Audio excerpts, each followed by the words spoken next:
Alors Anissa, tu es revenue de Canala. Est-ce que là-bas, il y a toujours des personnes qui n'ont pas d'électricité et depuis quand? Mais il faut savoir que la commune de Canala est privée d'électricité depuis dimanche dans la nuit, juste avant le passage du cyclone Cook. Et là, ça va faire plus de 8 jours que la commune est privée d'électricité, enfin, notamment quelques tribus de la commune, qui sont les tribus de Nanankeneru, Emma, une partie de la tribu de Mewe, car l'autre partie a été raccordée à l'électricité hier. Il y a aussi la tribu de Naketi et la tribu de Boaken. Et qu'est-ce que la commune compte faire pour régler ce problème d'électricité qui dure depuis plusieurs jours maintenant? Actuellement, il y a 3 groupes électrogènes qui sont placés au centre du village. Ça, c'est Enercal qui est venu les installer mardi soir au sein du village, dans le secteur du village. Du coup, ces 3 groupes électrogènes, ils alimentent le secteur du village, plus la tribu de Jelima qui est juste à côté, avec celle de Mia qui est un peu plus haut. D'après le service technique de la commune, il y a 3 pylônes de ligne haute tension qui sont tombés en haut de la mine de Boaken pendant le cyclone. Et du coup, il faut laisser le temps à Enercal de rétablir, de remettre en état toutes ces lignes pour réalimenter la commune de Canala. Et sur place, il y a quand même des dangers parce qu'il y a les fils électriques qui pendent et tout ça. Est-ce que les services publics ont fait quelque chose pour avertir les gens de ces dangers?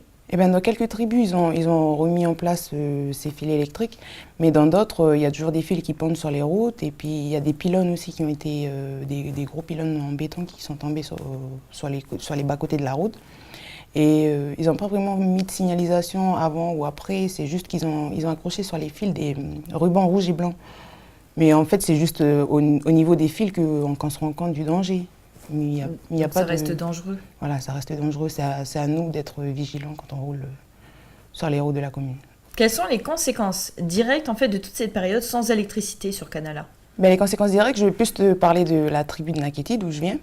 Là-bas, on s'éclaire à la bougie. Il y a quelques personnes, quelques particuliers qui ont des groupes électrogènes, mais la majeure partie des foyers là-bas s'alimentent à la bougie.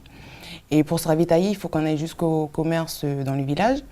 La dernière fois qu'on est allé se ravitailler en bougie, je me suis rendu compte que la majeure partie des clients du magasin étaient venus chercher ça. Et dans les rayons, on pouvait voir qu'il y en avait de moins en moins. Il y a aussi le problème de la conservation des aliments. Dans les réfrigérateurs, on a été obligé de tout vider, les réfrigérateurs, les congélateurs, car tous les produits périssables ils étaient avariés au bout d'une semaine. Donc il y a des gens qui les ont tous sortis et les ont brûlés. Il y en a d'autres qui, on est parti les jeter au dépotoir et tout. Et du coup, l'atmosphère là-bas, elle est comment? Les gens, ils doivent quand même en avoir marre, non, de cette situation? Oui, les gens en ont vraiment marre de cette situation parce que ça fait quand même plus de 8 jours qu'ils sont sans électricité.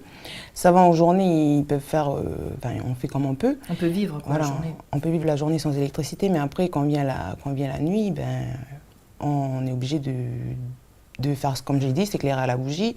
Il n'y a plus de télé, si heureusement que les radios, il y a des radios qui fonctionnent avec les piles. Et les gens se demandent quand est-ce que tout reviendra à la normale.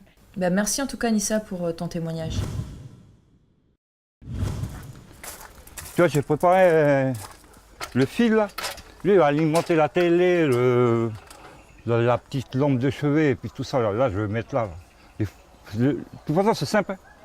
C'est le bleu avec le bleu, puis le marron avec le marron. Hein. Mais bon, il faut connaître. Mais comme je ne suis pas électricien, là, moi je coupe toujours le courant.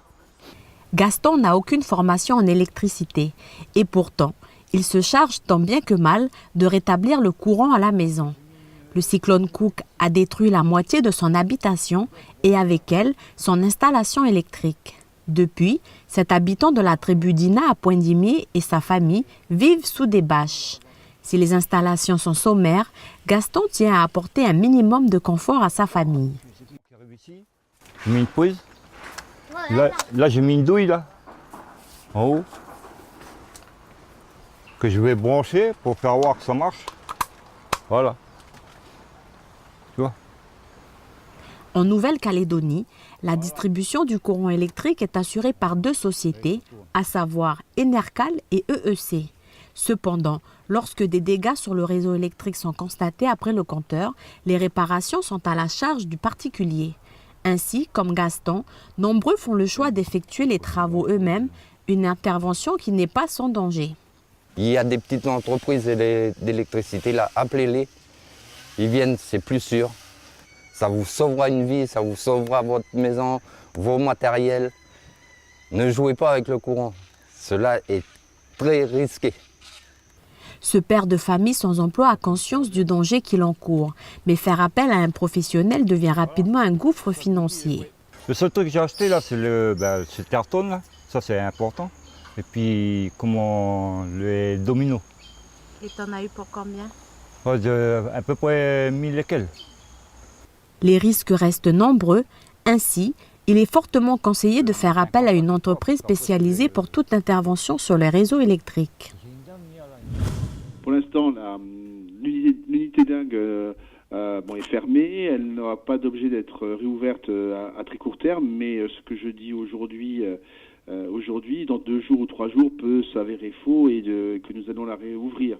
Nous avons la capacité de l'ouvrir en quelques heures si le besoin s'en fait sentir. Je fais un point, notamment tous les lundis, avec les équipes médicales. On regarde les entrées qu'on a eues, le taux de gravité des patients et aussi le niveau de saturation de l'hôpital. C'est-à-dire que si on a eu beaucoup d'urgences dans d'autres spécialités, ça impacte l'unité dingue. Donc en fonction de la situation de l'hôpital, je prends la décision d'augmenter la capacité en lit, donc d'ouvrir cette unité.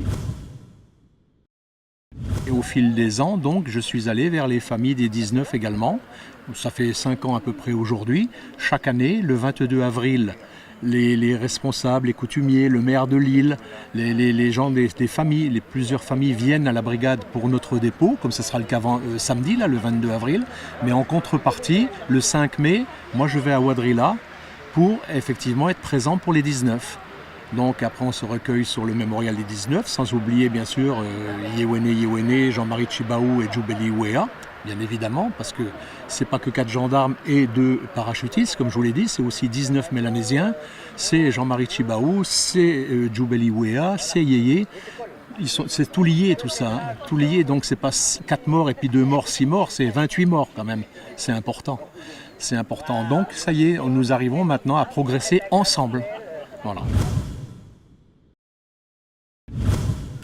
Sur un peu plus de 2 ans, l'IAC est allé à la rencontre de la population des îles Loyauté pour collecter des informations concernant la place qu'occupe la roussette dans leur mode de vie. L'occasion de répertorier plus de 20 types de chasse, dont la chasse aux bibiches, que pratiquent notamment Akali et ses frères, que nous avons rencontrés il y a quelques mois.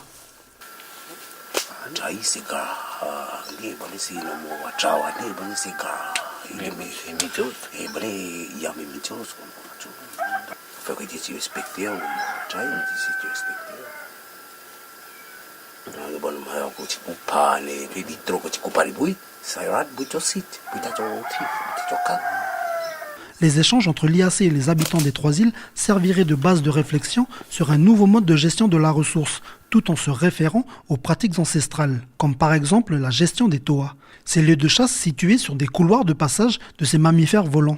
C'est vrai que le respect des toas permettait de gérer la ressource parce que c'était pas tout le monde qui chassait, c'était seulement certaines personnes. Et par exemple, le propriétaire de ce lieu de chasse, c'est lui qui appelait les différents clans pour dire voilà, c'est maintenant le bon moment pour chasser. C'est lui aussi, si certaines règles n'étaient pas respectées par les gens, c'est lui qui pouvait fermer l'accès au toa à ces personnes-là. Donc ça, c'est une vraie manière de gérer. Les résultats de cette étude serviraient aussi à l'élaboration d'un code de l'environnement provincial. Il faut pouvoir justement prendre en compte cette réalité coutumière, ces pratiques-là, dans le cadre de la mise en place de la réglementation, puisque ce sont les gens de la province des îles qui auront, qui devront vivre avec cette réglementation. Donc on veut qu'ils soient aussi acteurs de la réglementation environnementale. Aujourd'hui, les équipes de l'IAC retournent donc aux îles Loyauté pour partager le résultat de ces travaux. La roussette, animal emblématique de la Nouvelle-Calédonie, est toujours victime aujourd'hui de prédateurs et de surchasse. Afin d'éviter sa disparition, une réglementation a été mise en place par les 3 provinces. Un code de l'environnement adapté aux habitudes locales, liées notamment à la culture kanak. Ainsi, la chasse des roussettes n'est autorisée que les samedis et dimanches, du 1er au 30 avril seulement, du lever au coucher du soleil. 5 roussettes peuvent être chassées par journée de chasse et par chasseur. Et les nids et regroupements d'animaux ne doivent en aucun cas être visés. De plus, la mise en vente, l'achat ou le colportage de ces roussettes est strictement interdit. Le non-respect de cette réglementation est puni d'une amende de 450 000 à 1 050 000 francs. Dans ce cas, le permis de chasse sera notamment suspendu pour 6 mois et 2 ans en cas de récidive.